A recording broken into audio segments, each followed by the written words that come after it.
So you've made it to New York and you want to visit one of the city's most iconic art museums, but you're short on time. Behind me is the Whitney Museum of American Art, and I'm going to show you how you can visit the whole thing in under an hour. We're going to find the must-see paintings, we're going to look at the special exhibit, and I'm going to show you the most unique feature of this museum and just about any other museum I've ever been to. This is one museum, 1 hour. Let's head inside. But before we head in and scan our ticket, this museum actually has an artwork hidden in plain sight, and you'd completely miss it if you didn't know where to look. And the place to look is down. This manhole cover is actually an artwork by the artist Lawrence Viner, and there's about 20 of them around downtown Manhattan, and they all say exactly the same thing, which is a reference to how Manhattan is set up in a grid pattern.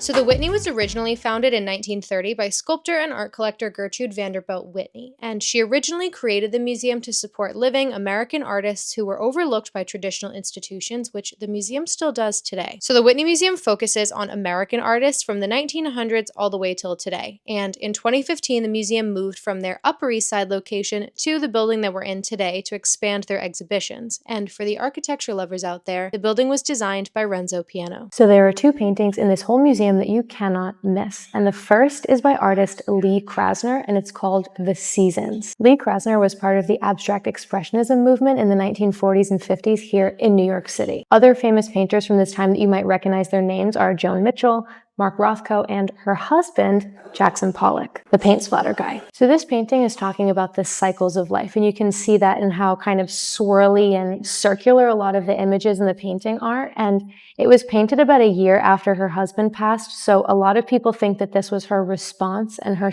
working through her feelings about that. And the painting is absolutely massive. It's literally about 16 feet long. Now, the other paintings that you can't miss are significantly smaller, and they're all by the same artist, Edward Hopper. Now, he's a really famous American realist painter, so much different than the look of the Lee Krasner painting. And his paintings a lot of the time have to do with this feeling of loneliness and isolation, but in a weirdly nostalgic kind of way.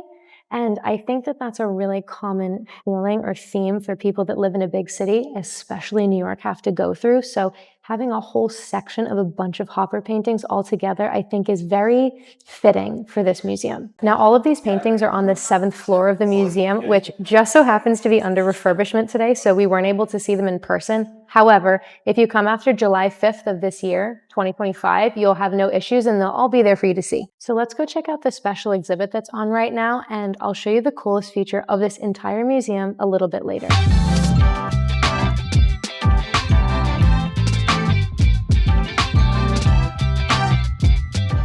So this exhibit is full of artwork by the artist Amy Sherald, and she gained national recognition for a reason that you might already be familiar with.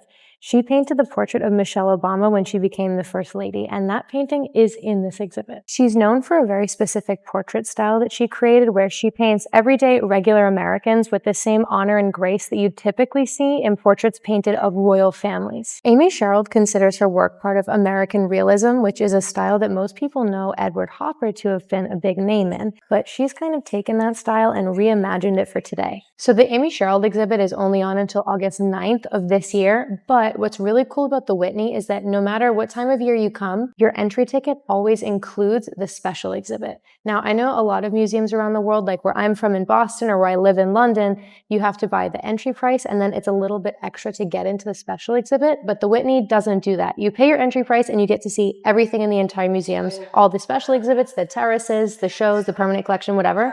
You get to see all of it. And I think also quite a few other museums in New York do the same, which is a really nice feature, especially since the tickets aren't cheap. But now it's time to go find the coolest part of this museum, and it's where you'd least expect it, outside.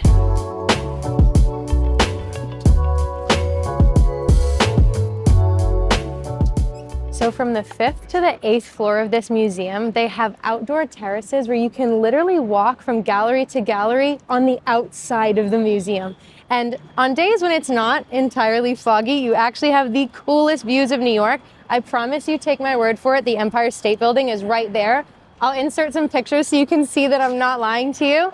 But tell me that this isn't the coolest thing you've ever seen in a museum. Like, you can literally go outside to get from gallery to gallery. And then down there is the Highline as well. And you get this incredible shot over the meatpacking district. And the cool thing about the views from this museum is the fact that we're on the west side of the city, so the West Village and the meatpacking in Chelsea, where all of the buildings are quite low down. They're not allowed to build super high. So on a crisp, clear, sunny day, you get such a good view of all of the buildings uptown and downtown. And of course, it is a museum, so they have art outside as well. Which reminds me of the other really special thing about this museum.